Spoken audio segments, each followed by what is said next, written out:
All right, before we get into the schedules and all the different types of schedules that we have and how we get so much done in one school year, let me show you this book, Good Pictures, Bad Pictures Junior. So I'm going to flip through while I talk to you. So this is a product of the day. Another good book to have that I highly recommend, and if I had it here I would show you, is Safety School. That is a great book teaching kids about safety. So this book is teaching about pornography and what to do. What does the child do if they see pictures that they're not supposed to see and that aren't good for them? What do they do? It tells them what to do. It tells them what to say. It tells them what to do. And when they tell you, if they do see something and they run tell you, give them a smile. Give them a smile and say, I recommend saying, tell me more, but this book in here has what you're supposed to say. Oh yeah, tell me what happened. What did you see? How did it make you feel? So just discussions about this. I'm sorry you had to see that. So notes to parents, you can read this first. Just in case this book cannot be found used, it has to be new and it is $21. Good Pictures, Bad Pictures Junior. They have one for older children as well. All right, so first of all, what I did is I do a way of reverse planning.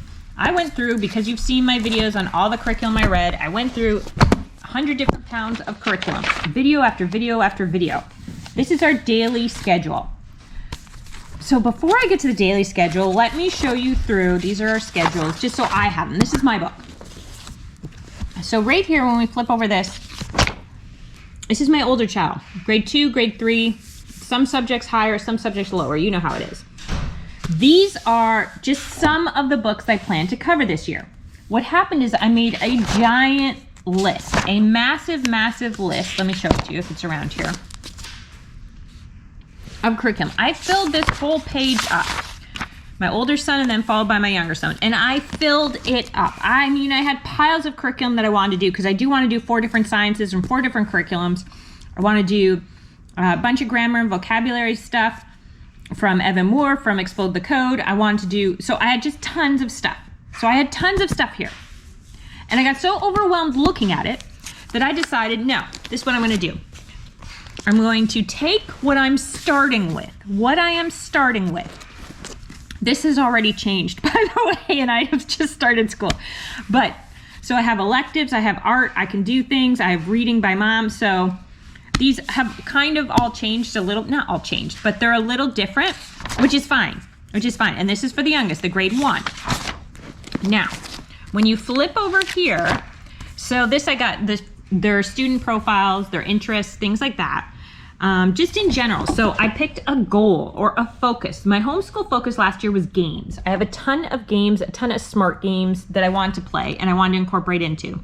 And now we're moving on to Bible and prayer. I really want this to be a God-focused year, even though I am using some secular curriculum. Now let's flip over. So, so anyway, as I was showing you, pardon me, so back here, I wrote down just all the extra curriculum that I'm not using at this moment, but that I want to use, like from generations, the science, geography, the Bible, the Adventure Bible, that is crossed off. It arrived. Also, a dog ate it. But before the dog ate it, I managed to look through it, and it's not suitable for us at this time. So either way, this list has already changed. Jacob's Ladder is coming. That is, although I ordered an older version, so I don't know how good it is, but I just want to check it out. The older version was pretty cheap. Newer version was, it's for gifted children. So my one child is gifted with vocabulary, which is so ironic, if you will, if that's the right word, just because he didn't speak he has autism. In the first 5 years of his life, he's nonverbal. So that's just interesting. And then my other child is gifted with math. So then these are craft experiment ideas that I did that I got off the internet. So these are basically, I'm just showing you the list that I'm doing. Now, there's the craft, and then these are read-alouds. Read-alouds, I had to be very careful. I didn't want to buy every book known to man, so these are book ideas, okay? Because I didn't want to buy everything. Even though I wanted to buy everything, I couldn't buy everything. So I thought, well, I'll put all these books down as ideas to read, and I'll buy what I'm going to start with. And then this is the book log. So we just finished The Wild Robot. I put the date in, literature, vocabulary. It's kind of, I do the subject here, and then I do a column where I rate it. These are all just things I made online, and I did it. Now, a tip is, if you do it this way to fill in, you don't have enough room and you have to take the sheet off. out of the binder, where you don't have to take it out of the binder and you have a lot more room to write if you do it vertically, if you will.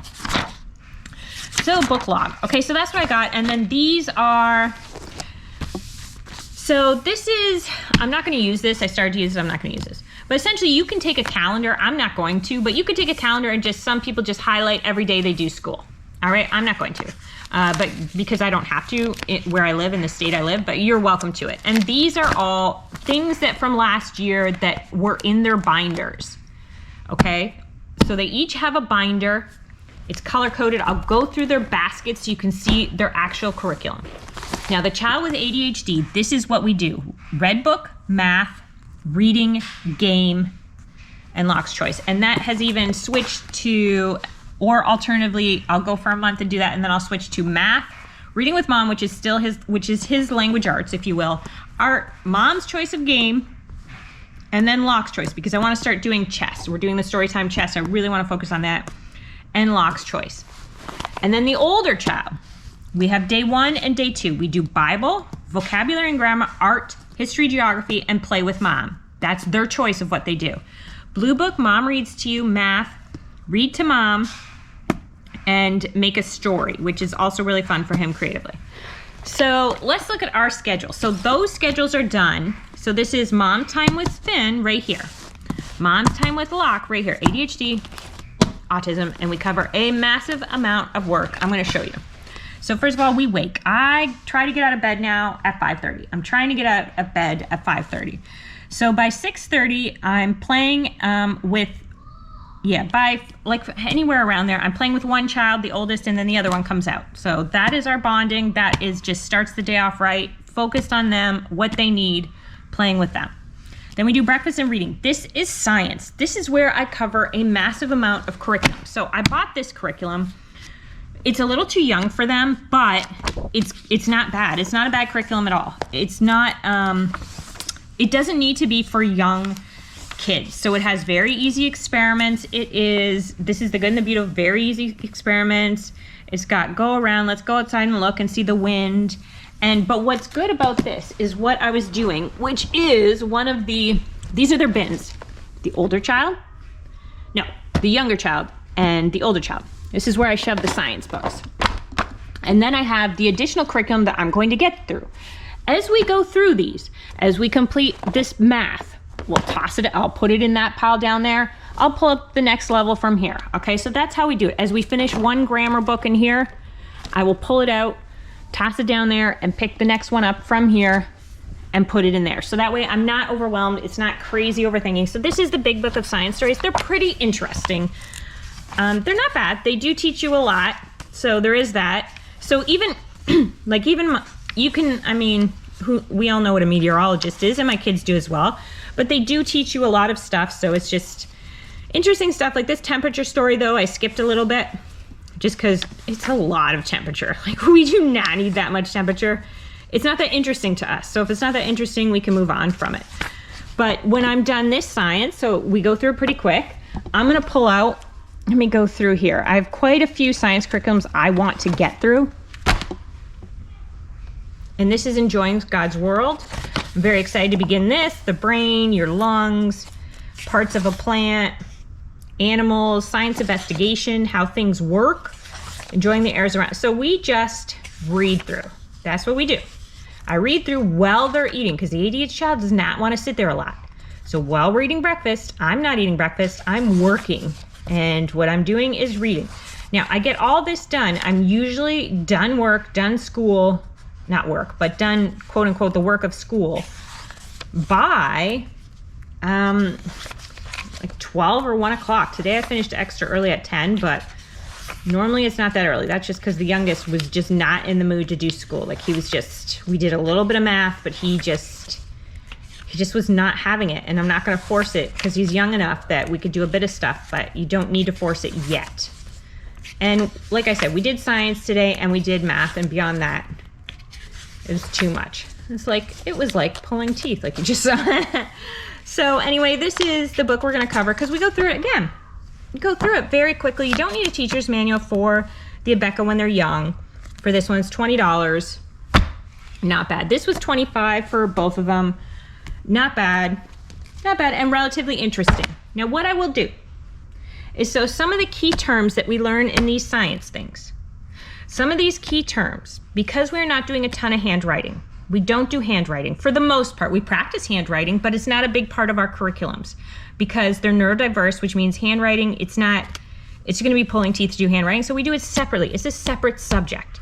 But what we're going to do is I take key points and I put it into their binder. Now, if you look down here at the older one's schedule, day 2, we do blue book. This is the blue book. This is the key to my system, as far as I'm concerned, is this blue book. So we're marking down days of school. We're talking about how we feel. This is questions and answers about God. We say this all the time. I say, who made you? He answers, God did. What else did God make? God made all things. So we're going through that. That I just came up with, and I just like the idea of knowing these things. Prayers, these were prayers that we were working on. These are things I just want them to repeat, to know. My youngest really has trouble saying affirmations because he doesn't believe that he is these things unless he does them 100%. He has a very 100% attitude.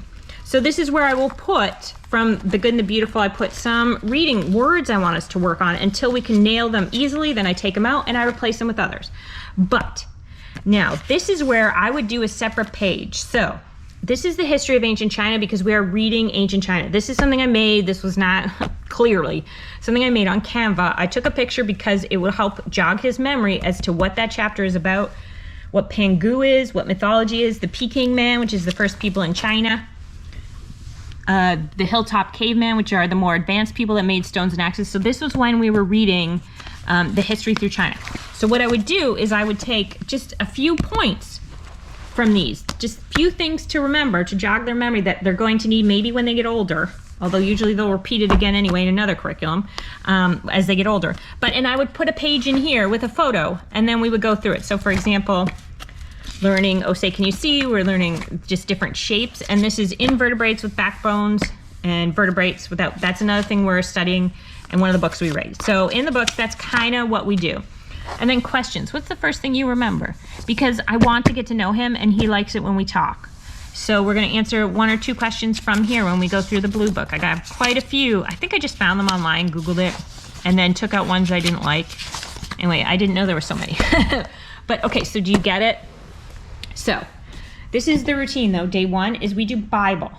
We're not wasting time on a Bible curriculum because it's not wasting. It's just that I looked through 75,000 Bible curriculums and it seemed like a lot of wasted time when really just stick to reading the Bible and saying, hey, what message do we learn from that? So because of that, I will show you the Bible I have chosen. This one was too young for the 8-year-old. He doesn't like it. He's already like, it's good, but can we not read it? So this is more for the younger child. But I will show you inside it because I think it's good. We have, I'm telling you, I bought like 100 Bibles. I did. I just bought so many to see, and I didn't care for all of them, but I liked this one. Some of them I liked, but they just weren't old enough for it yet. Speaking of which, I have a great Noah book. It's a hardback book, it's really interesting. It has what's inside the Bible. So this is the other one that I think I'm going to start with him, which is the Complete Illustrated Children's Bible. I also made the mistake, it's not a mistake, but I have the Power Bible, which is, it's a comic book. And the problem is that it's very coming. All right, pardon the interruption. So this is the Illustrated Children's Bible. So I'm going to try this. I haven't read it, so I'm not sure what it's like, but we will try it. It has a snake, so my son insists on having a snake. Otherwise, he considers it not very accurate. So we'll see. I think he'll enjoy that. Right now, this is the Inside Noah's Ark for kids. It's kind of cool. It's kind of cool. Yeah. Goes on like that. I just don't have a lot of battery, so I can't show you tons of stuff. But the Power Bible, Bible stories to impart wisdom. I don't know about that, but it is a comic book. But the stories are very they have second wives. Not second wives, but they have mistresses and things that they produce children with. So it's a little. I wish I had waited, but my 8-year-old loves it. But I wish I had waited a bit until he was 10. But I didn't know. Sometimes I don't know till we get into it, and he loves it. Thinks it's great. Okay. We got vocab and grammar. So remember, I'm doing a few different grammar books and a few different vocab books, but I got something cool to show you. That's the story of the U.S. That's history, what we're reading. So I have a bunch of different history curriculums we're going through. This is recommended by My Father's World. It is good. It's good. It's entertaining. not too long of chapters. I try to finish chapters. That's all I do is I try to just do like a chapter or 2 chapters, read till we don't want to read anymore. But I do try to hit a chapter mark so I can just pick up where we left off. Not a lot of thought. This is reading pathways. This is good if you are trying, because we are at the point where we are trying to deal with not reading reading fluency. And so that's all these are, is reading pyramids. And so it's funny because by the end, to see the reading fluency of how fast and speedy it is really, I mean, it's great. So I don't know how that's going to affect his reading in general, but this is one of the things we're reading. This is reading pathways. You can buy it used, and that's all it is. So it's got big, what do they call them? Pyramids, word pyramids to do. So we're going through that. That is, I paired that today with vocab and grammar. I didn't have to. Usually it's like, you read to mom. It's part of the things that he reads to me. But these are rules. A sentence that needs something, a sentence that asks something needs a question mark at the end. Do you want a cookie? Will you play with me? Are you crying? So they're simple grammar and punctuation rules by Evan Moore. These are what we're doing. Sometimes we don't, like these are the first one, how to make a sentence. What's a sentence? What's not a sentence? These ones we didn't use. We didn't even handwrite. Sometimes we just talk about them and you point out the answers. And then sometimes like here, right here, he did, as you can tell, like he did the T, he's done the capital letters. So I'm kind of impressed in my mind because it's a big step here. But he likes to also do drawing. So that's why I can't stop it. And I mean, he enjoys it. Who am I to say, don't do it like that? I can't do it to his little heart. Okay, we also got art. We're using My Father's World art. Now for also, My Father's World art is very simple, very fun. And we're going through the Abeka readers. Abeka readers are pricey, but there's stories that get more interesting as you get older. So these are not that interesting, but you're reading them through and we're progressing through to the next level. Halfway through A, see 1A, 2A, 1A, 1B, 1C, 1D, 1E. 1 is all for level 1. Once we get partway through the A, B, C's, D's, and we get to about E, they start to become really interesting because I've done them as read-alouds when they were older. Which, speaking of which, we have read-alouds. They are in the bin. Considering I'm running out of stuff, that would be another one. So, Blue Book. Mom reads to you, which means I can choose anything. I could choose history. I can choose geography. I got a bunch of books in the library. Whatever. If we're doing a read-aloud, we just finished that robot one, the Wild Robot, we can do that. Then we got math.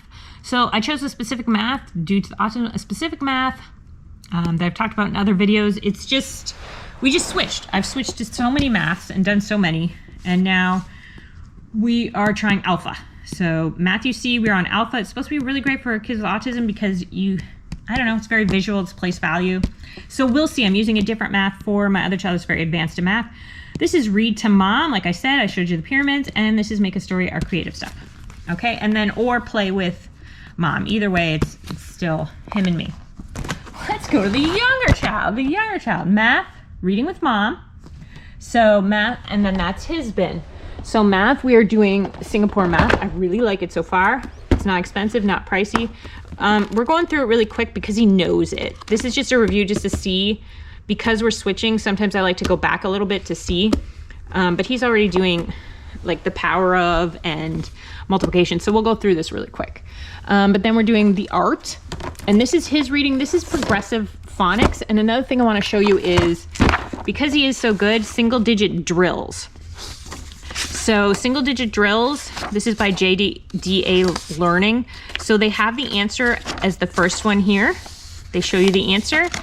And then here, I was just drilling him, and he just took the book from me and went da-da-da-da-da and told me all the answers really quick through these. But I just want him to be able to be really quick on his multiplication. So these are sums, practice, zeros, and then it goes through. So sometimes we will do like day on, day off, day on, day off. But I hear in primary mathematics, which is one of the reasons I chose it, that they do drills. Just so, I mean, he knows how to do it though, so it's not like he can always figure it out because he's real quick with the math. And then we have art, which FYI, I don't know if he's gonna like it or not, but it's just drawing is the first like 50 pages, I wanna say, is drawing. So you need color pencils and a pencil for the first. So this is practice A, practice B, and then so all the way through till you start working on the paint. So it's very drawing focused in the beginning. And then we have DVDs for the second part. Anyway, so that is what we have started. We're supposed to start that today. It did not happen. And this is the Progressive Phonics, which is free. Free. These are the words. And then I read this story, but he reads the read to me. And so we read each story 3 times. I review those words. And that's basically what they're like. And we just move through them at that rate. All right, there you go. I hope that helped. I don't know, did I show you? Oh yeah, and then their final thing would be their checklist. So this is pre-game checklists. Did I take my vitamins? Did I brush my teeth? Did I exercise? Did I put my dirty dish on the counter? Put my clothes in the hamper? Put away the toys I used? And then they are allowed that. Please note, no money will be given for Roblox. That is a fact. I need that known throughout the house, throughout the world, and only once in a while do I let them play Roblox. Not every day, not all the time. I just don't. I don't like it. All right, there you go. Hope you tune in again. Bye-bye. Can you say, please like and subscribe? Please like do right. And hit the bell for notifications. Hit bell, you know, notification.